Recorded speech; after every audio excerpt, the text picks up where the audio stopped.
The death that shattered millions never happened, and the girl who defied every obstacle kept standing in the game that destroyed everyone else. Sae-Byeok's true motivation. Sae-Byeok wasn't like most of the players. She didn't enter the game because she was greedy, careless, or reckless with her money. She entered the game because the system outside had already failed her as a North Korean defector. She risked everything to escape across the border. She lived in the shadows of South Korea, working small jobs, constantly looking over her shoulder, and dreaming of one thing: reuniting her family. Her younger brother was stuck in the orphanage, and her mother was still trapped in the North. For her, the prize money wasn't about luxury. It was about survival, family, and dignity. If she had lived to the final game, she wasn't fighting for blood, for the last piece of her family. And when someone fights for love instead of greed, they are willing to go further than anyone else. The survival twist in this alternate version: the shard doesn't strike Sae-Byeok fatally. It cut deep into her arm, leaving her bloodied but alive. She limps back to the dormitory, battered but unbroken. The guards provide minimal treatment, bandaging the wound, but Sae-Byeok knows she will have to fight through the pain if she wants to survive. That night, she refuses to sleep. She knows Sang-woo too well. She has seen the coldness in his eyes, the way he betrays without any hesitation. If she closes her eyes, she risks never opening them again, so she stays awake, every nerve sharp, every sense alert. Gi-Hun, shaken but relieved, tries to comfort her. He promises to help her if they survive, to look after her brother, to rebuild a better future. But Sae-Byeok has lived too long in a world that breaks promises. She listens, but she doesn't believe. In her heart, she knows the only person she can rely on is herself. When morning comes, she rises. She is injured, but she is alive. And for the first time, 3 players walk toward the final arena. Entering the final arena, the air is heavy as the guards lead them out. The announcer explains the rules of the Squid Game with icy precision. Thunder rolls across the sky, lightning cuts through the clouds, and rain falls in torrents. It feels less like a game and more like a battlefield. Gi-Hun looks at Sae-Byeok with relief. He believes her survival gives him a chance to protect someone besides himself. Sang-woo, on the other hand, burns with fury. He thought he had already removed her from the board, and now she stands before him stronger than ever. To him, her survival is not just unexpected, but it is infuriating. She stares at the muddy ground, her face cold, her mind sharp. She is not here for friendship or even vengeance. She is here to win, to see her brother again, and to build a life she has fought for since defecting from North Korea. The triangle of tension, and the whistle blows and the game begins. Sang-woo lunges forward, hoping to eliminate Gi-Hun quickly before Sae-Byeok can intervene. But she does intervene. She cuts across his path, knocking him off balance. Sang-woo stumbles, and the VIPs erupt in excitement. This is no longer a duel, but a 3-way struggle. A triangle of shifting loyalties and fragile alliances. For a moment, Gi-Hun and Sae-Byeok fight side by side. They know Sang-woo is too ruthless, too dangerous, to face alone. Sang-woo realizes this too. For the first time, he is not facing one desperate opponent, but 2. The balance of power has shifted, and he doesn't like it. The battle shifts, the fight grows muddy, brutal, and relentless. Gi-Hun struggles with hesitation, unwilling to strike too hard, unwilling to cross the line into murder. Sae-Byeok does not share this hesitation. Every move she makes is sharp, efficient, born of a life where hesitation meant starvation or death. At one point, Sang-woo manages to trap Gi-Hun near the squid's head, pressing him down into brute force. It seems certain Gi-Hun will fall, but Sae-Byeok throws herself forward, tackling Sang-woo aside. Players watch differently, alliances bend, and even the strongest realize the balance has tipped. With Sae-Byeok alive, Squid Game is no longer about who is smartest or the strongest. It's about who has the deepest reason to keep going. The moral dilemma. The storm rages on. Hours feel like minutes as exhaustion sets in. The 3 collapse, soaked and breathless. Then Sae-Byeok says something that changes the course of the fight. She reminds them of the clause, the rule that if the majority votes, the game ends. They don't have to kill each other. They could walk away alive. Gi-Hun's face lights with hope. He sees the chance for mercy, for a way out. Sang-woo laughed bitterly. To him, there is no life waiting outside. He sees the money as the only salvation, and he believes only blood can secure it. He rejects her idea outright. His rejection reignites the fight, and the arena becomes chaos once again. The psychological impact. Survival changes everything. The moment Sae-Byeok opens her eyes after the betrayal, she is no longer the same woman. The wound in her side never truly closes. It throbs with every heartbeat, a constant reminder of how close she came to losing everything. But the deeper wound isn't on her body. It's in her mind. She can't shake the sound of silence after she collapsed. The way the world faded, the knowledge that death brushed so close against her skin, that memory doesn't fade. It follows her like a shadow. For Sae-Byeok, living through the betrayal would harden her further. She would no longer just be a survivor. She would be a warrior with nothing left to lose. Her psychology would shift from cautious to fearless, because fear no longer has power over her. She carries guilt for a life lost, fear of losing herself, and the haunting weight of knowing she must become harder than the game itself to keep her brother's future alive. Her victory would have resonated with millions of viewers who saw her as the true heart of the series. It would have left audiences inspired rather than broken. The night before the final game, the three shared their last supper in silence. Gi-Hun tries to reassure Sae-Byeok, promising her that her brother will be taken care of. For a fleeting moment, she smiles. This is her hope, her anchor. Sang-woo watches, jaw tight, knowing that hope for her means hopelessness for him. That night, as they rest, he considers striking while she sleeps. But Gi-Hun stays close to her side, unknowingly protecting her. Sang-woo waits, his mind sharpening into resolve. If he does not act, he dies. The face of defiance is. The rain lashes down and the three remaining players circle each other like predators. Sae-Byeok makes the boldest move of all, not with her fists, not with her knife, but with her voice. She halts, chest heaving, blood soaking through her bandaged wound, and shouts above the storm. For a moment, even the thunder seems to quiet. Gi-Hun freezes. The words strike him like lightning. He remembers the promise of the rules. If the majority agrees, the game ends. It was one shred of humanity hidden inside the monstrous machine. Gi-Hun's eyes widen with fragile hope. He looks at Sae-Byeok not as an opponent, but as an ally, maybe even a savior. He whispers that she's right, that they can end this, that no one else has to die. But Sang-woo laughs, a broken, bitter sound that cuts through the storm. His voice ragged, desperate, and trembling with fury. He mocks the very idea of ending it. He mocks the idea of walking away. His words drip with venom, but beneath them lies fear. For Sang-woo, the prize is not just money. It is the last thread holding his sanity together. To leave without it would mean facing the ruin of everything he has already destroyed himself. Her defiance hangs in the air, heavier than any strike, sharper than any blade. In this moment, she embodies something the games were never built to allow. But the storm does not forgive, and Sang-woo certainly does not. With madness in his eyes, he sits. The hope is for fools. Then he lunges forward, knife raised, and in that instant Sae-Byeok's face, defiant, unbroken, unafraid, becomes the last true act of rebellion the Squid Game will ever see. The final game with 3 players, the Squid Game begins. The sand crunches under feet. The guards watch in silence. The rules are the same. Offense must reach the home square. Defense must stop them, and anything goes. But the dynamics are different. With 3 players, the game is no longer a simple duel. Alliances are possible. Betrayals are inevitable. Gi-Hun and Sae-Byeok have a bond built on trust. They shared meals. They shared stories. They protected each other. It is likely that they would team up against Sang-woo, recognizing that he was ruthless and willing to betray anyone. Sang-woo is the ultimate opportunist. Every move he makes is calculated for survival, regardless of the cost. With Sae-Byeok alive, he faces a tougher challenge. He knows Gi-Hun trusts her, and that makes her a threat to his strategy. Sang-woo would like to try to pit Gi-Hun and Sae-Byeok against each other, manipulating them into fighting while he waits for the perfect moment to strike. But unlike Gi-Hun, Sae-Byeok doesn't trust easily, meaning his manipulation might not work as well on her. For Sae-Byeok, this is everything. She isn't playing to prove herself or redeem her mistakes. She is not playing to protect her pride. She is playing to save her brother. Her motivation is stronger and purer than either of them, and makes her incredibly dangerous in the final game. Sang-woo, already unraveling mentally, would be at a disadvantage. 2 against 1 would overwhelm him. Eventually, Gi-Hun and Sae-Byeok would corner him. The man who once slit her throat would now face his downfall. His betrayal would finally catch up with him. But then comes the moment of truth. With Sang-woo gone, only Gi-Hun and Sae-Byeok remain, and the rules demand only one winner. Here the story splits into possibilities. Each version reveals something different about human nature, survival, and the meaning of Squid Game itself. Scenario 1. Sae-Byeok wins.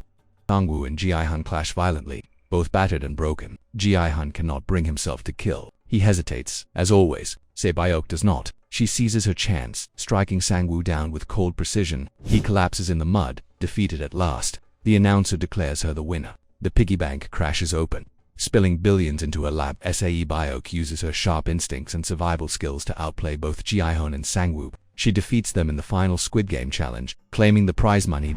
The ending takes on a radically different tone. She returns to South Korea with prize money of 45.6 billion won. Immediately, her first act would be to retrieve her brother from the orphanage. Cheol, who had been waiting for her in despair, would finally be safe. Then, she had promised all along to find a way to smuggle her mother out of North Korea. She emerges into the outside world, where she immediately finds her brother. The reunion is emotional and raw. For the first time in years, she holds him in her arms, safe at last. She buys him a home, fills his stomach with food, and gives him the security they both dreamed of. But wealth does not silence ghosts.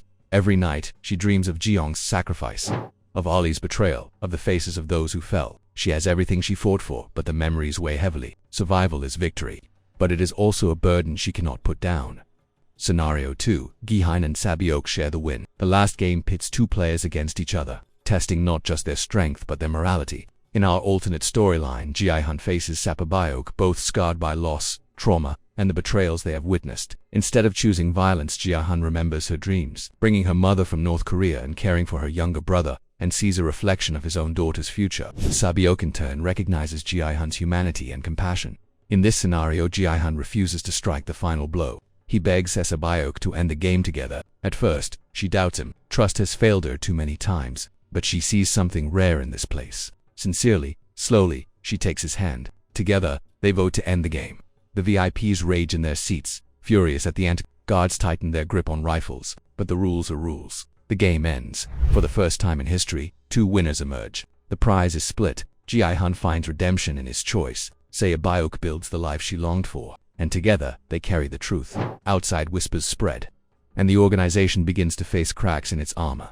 Scenario 3. Sang-woo still betrays. Sang-woo, however, sees the bond as a threat. He was cornered, desperate. He knows if it comes down to the votes or alliances, he's the odd one out.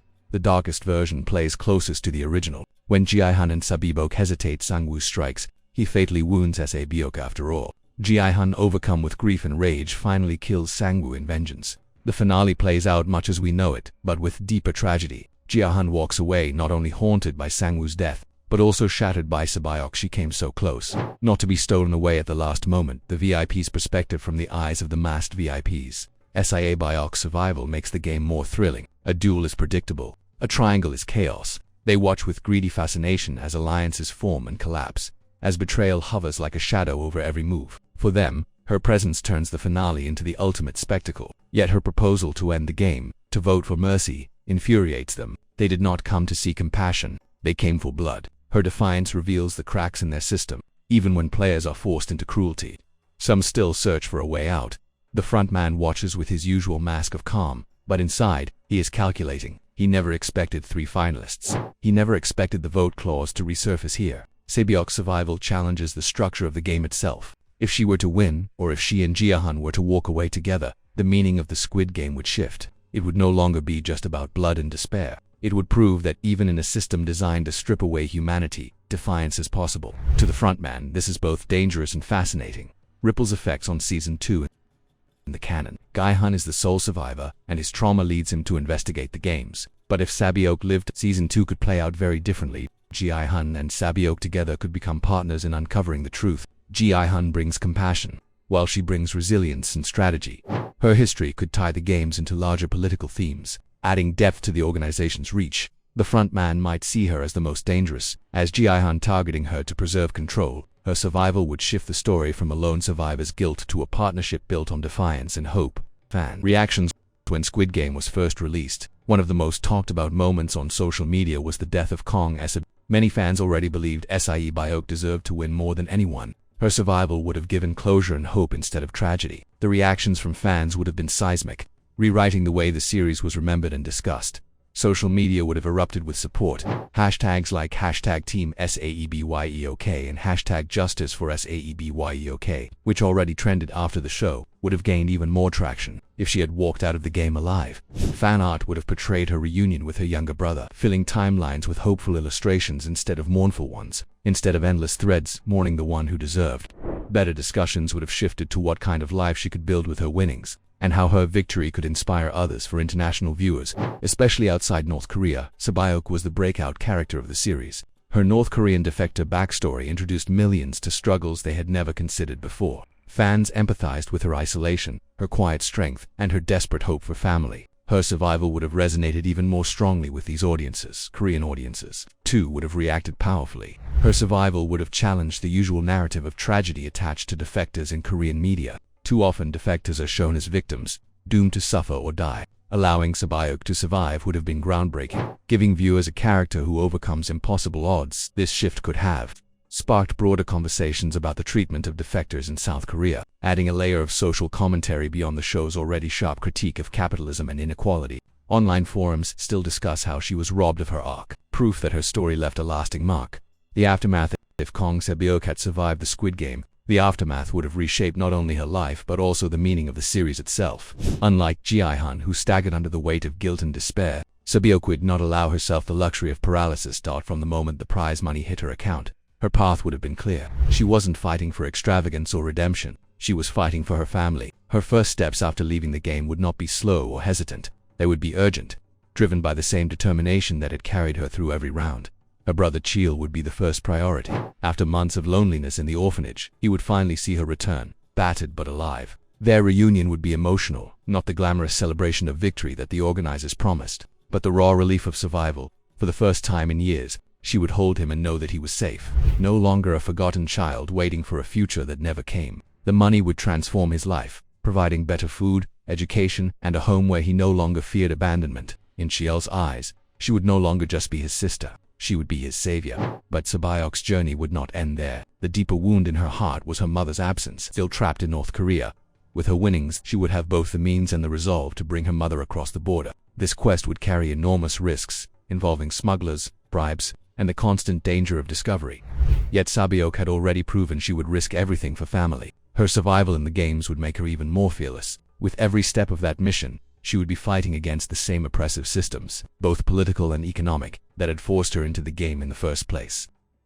Unlike Gi-Hun, though, she would not let guilt immobilize her. Instead, it would become her weapon. Sae-Byeok would begin to dig into the truth of the games, tracing rumors, whispers, and patterns. She would know instinctively that winning did not mean safety, that the people who built such a monstrous system would not tolerate cracks in their facade. The organization thrived on secrecy, and her very survival threatened that secrecy. If she had the courage to defy them in the arena, she would certainly have the courage to defy them outside it. Her story would quickly become one of resistance. While Gi-Hun's arc in the original series was about rediscovering purpose after despair, Sae-Byeok's survival would shift the narrative toward action. Together with Gi-Hun, she could form a partnership built on shared trauma and mutual defiance. He would bring compassion. She would bring strategy and grit. Their bond could evolve into something more powerful than either could manage alone. Together, they might seek to expose the games, dismantle the organization, or protect others from being lured into the same trap. And yet, her survival would never be simple. The organization would not ignore her. The frontman, who already saw her act of mercy as a threat,